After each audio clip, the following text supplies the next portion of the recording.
Sur votre site Raconter la vie, on peut lire le texte d'une jeune étudiante de 19 ans. Elle s'appelle Diouma Magassa, elle habite au Blanc-Ménil en Seine-Saint-Denis.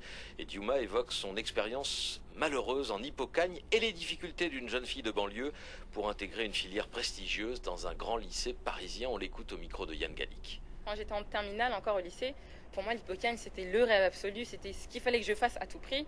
Malheureusement, au fil de l'année, plus les jours passaient, plus les mois passaient, plus je me suis rendu compte que c'était pas fait pour moi, ou du moins je me trouvais dans la mauvaise Hippocagne. C'était pas celle qui me convenait le mieux. Les profs, j'ai senti qu'il faisait une différence entre ceux qui venaient de banlieue, plutôt de milieu modeste en fait, et ceux qui venaient d'un milieu plutôt, disons, aisé, qui avaient déjà les connaissances. Je me sentais pas à ma place.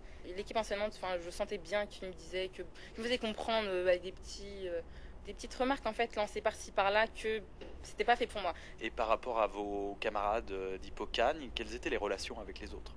Je sentais bien qu'on venait pas du même monde, si je peux me permettre de dire ça, puisque on avait beau être dans la même classe, on avait beau endurer les mêmes galères. Je savais très bien qu'au fond, il n'y avait rien qui me rattachait à eux.